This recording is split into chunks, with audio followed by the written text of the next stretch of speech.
é difícil contorná-la, por isso que eu estou dizendo, ela pode prosperar. Por quê? Porque as pessoas são ambiciosas e elas pensam exatamente isso. Então eu me lanço, eu sei que eu não vou ganhar, mas aí eu faço um palanque para os meus candidatos a deputado, para o meu candidato a governador, né? Eu crio uma estrutura que eu sei que não vai ganhar, mas que serve para alavancar todo mundo.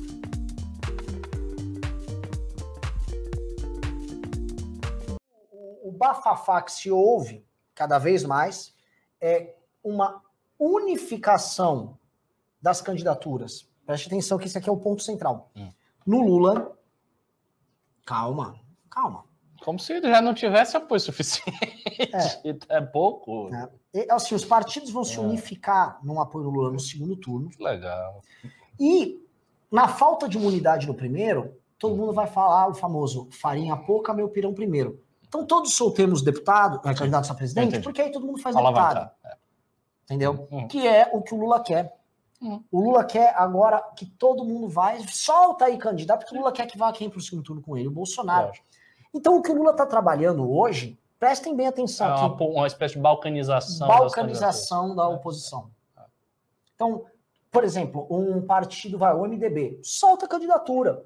O PSD solta a candidatura. Todo mundo vai soltar. Tá todo mundo falando, eu vou apoiar a terceira via, conquanto seja eu. E aí eles vão balcanizar, vai ficar realmente divididinho, sérvios, bósnios e croatas por todos os lados, e aí vai estar a União Soviética de um lado e... Exatamente. Né? E os Estados Unidos tadinho, né? Eu sei lá o que. Do outro. Ricardo Almeida, o que você acha dessa estratégia do Lula? 1. 2. Como você vê essa turma centrão e sistema político performando eleitoralmente para 2022? Vamos lá, duas perguntas muito interessantes. Primeiro, sobre a estratégia do Lula. Aliás, comentando antes o negócio do Cunha, em particular, eu acho essa prisão preventiva, e muita gente acha isso também, um pouco abusiva, de fato. Né? Assim, prisão preventiva, que eu me lembre das antigas lições de direito, que eu já esqueci quase tudo, precisa ter uma causa clara, ou seja, ele precisa dar algum tipo de problema, assim, ele precisa oferecer um risco ao processo, essa é a expressão, ele precisa oferecer um risco ao processo. Então a sua soltura, a sua liberdade precisa significar algum tipo de risco, por isso que você faz uma prisão preventiva.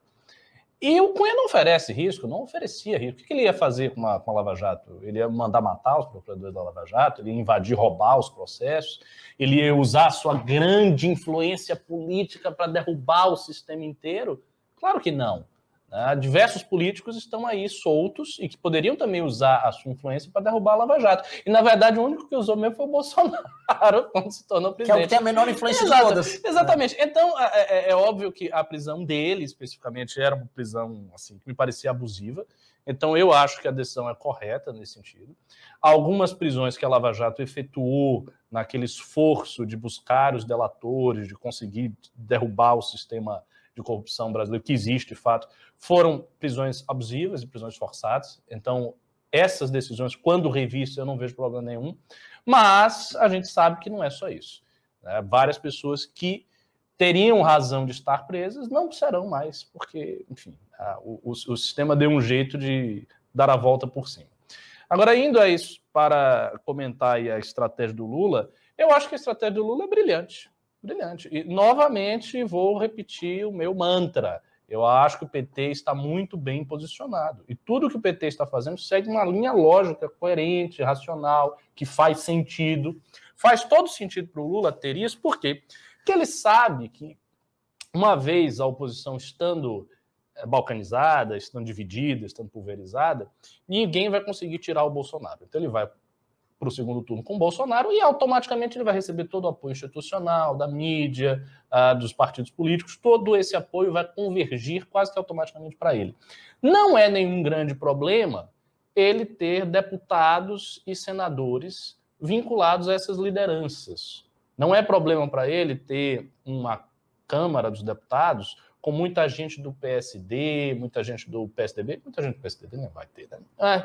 Algumas pessoas do PSDB. MDB não aqui. Não é problema, porque ele sempre fez composição com essas pessoas. A história do Lula no poder foi a história de uma pessoa que fez composições, com exceção no início. Né? No início ele não queria, mas depois ele começou a fazer a composição. Quando gostou, quando ele veio agora, ele saiu da prisão e começou a fazer o discurso dele, ele não fez nenhum discurso de meia-culpa, de dizer, não, nós fizemos aquela composição, mas isso foi um grande erro. Ele poderia ter feito uma meia-culpa às esquerdas. Dava para ele fazer isso. Dava para ele ter dito, não, realmente aconteceu o golpe, tal, porque nós fizemos uma série de composições que não deveríamos ter feito. Né? Deveríamos ter mantido os vínculos, os laços com o movimento trabalhador e não fizemos isso. Ele não falou nada disso.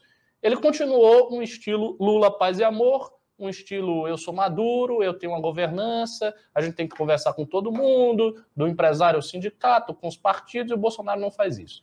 Então, ele não fez esse discurso, não vai fazer um discurso de meia-culpa à esquerda, né? Muito menos uma meia-culpa dizer que, enfim, que roubou, não vai fazer isso. Então, para ele não é problema, porque ele já se imagina governando o Brasil com estas pessoas, com estes deputados, com esses partidos. Então, não há nada demais para a estratégia do Lula. A estratégia do Lula é correta, do ponto de vista dele, é exatamente o que tem que acontecer. E vou um pouco além. Eu acho que essa estratégia não apenas é correta, como ela tem grande chance de prosperar. Por que ela tem grande chance de prosperar? Porque numa situação muito dividida, né, que todo mundo vai sair para presidente, fica difícil, por mais força que tenha o triunvirato Danilo, Moro e Amoedo, fica difícil arrancar o voto de todas as pessoas. Assim, é um desafio e tanto, porque não só uma chapa centrada nessas três figuras, no Danilo, no Moro e no Amoedo, tem que surgir, como tem que surgir uma chapa forte o suficiente em discurso e aliança para arrancar o voto desses outros candidatos que não vão sair de maneira natural. Então, se eles saíssem de maneira natural, se houvesse um compromisso real com a tal da terceira via, a gente podia assegurar a seguinte lógica das coisas.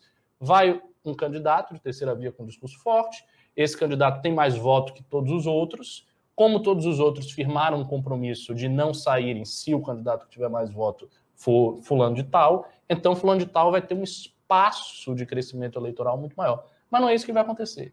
Então eles tenderão a sair, a gente vai ver vários candidatos presidenciais nessa, entre aspas, terceira via, um candidato mais forte, possivelmente será aquele que a gente vai estar apoiando, que é o candidato que tem o discurso mais forte. Esse candidato vai ser forte, mas eu não sei se ele vai ser forte o suficiente para tirar Bolsonaro do segundo turno. Porque ele vai precisar de um pouco de voto. Imagine o seguinte cenário. Imagine que você tem o Amoedo, o Gentili, com o apoio do Moro e com uma coligação de alguns partidos aí. Só que você vai ter, junto disso aí, sei lá, o Tasso Gereissati ou o Dória, alguém do PMDB, o Temer, que votou, vamos imaginar qualquer figura aí. Uma figura do PMDB, uma figura de um outro partido, uns 3 ou 4 candidatos que vão ter 1%, 2%, 3%, 2,5%. Este voto que é pouco, ele é muito significativo quando você soma. Então, se você tiver candidatos pulverizados, que somando o voto vai dar 7%, 8%... pode ser o fiel da balança. É isso. Aí é o que vai acontecer. Esse voto não vai se transferir para o terceiro, e aí Bolsonaro vai para o segundo turno, e Lula vai também. Então, a estratégia é correta. E é difícil contorná-la, por isso que eu estou dizendo, ela pode prosperar. Por quê? Porque as pessoas são ambiciosas, e elas pensam exatamente isso. Então, eu me lanço, eu sei que eu não vou ganhar, mas aí eu faço um palanque para os meus candidatos a deputado, para o meu candidato a governador, né? Eu crio uma estrutura que eu sei que não vai ganhar, mas que serve para alavancar todo mundo, que é a maneira muito tradicional de fazer política. E é óbvio que, sinceramente, este interesse prevalece sobre o interesse de defender o Brasil. A gente não tem uma classe política que está morrendo de amores e disposta a se sacrificar para defender o Brasil. Isso é uma retórica, isso é uma palavra vazia, pô. Se o Bolsonaro não fosse o desastre absoluto que ele é, essa classe política toda estaria com o Bolsonaro, sem problema nenhum. Então, estas pessoas não estão dispostas a fazer um autossacrifício perder os seus palanques, perder a possibilidade de colocar os seus deputados, o seu senador e o seu governador numa condição eleitoral mais favorável, simplesmente porque há um compromisso geral de que é preciso ter uma terceira figura para disputar o espaço. Não estão disponíveis. Não estão. Eu vou dar o seguinte exemplo. Vou fazer uma pergunta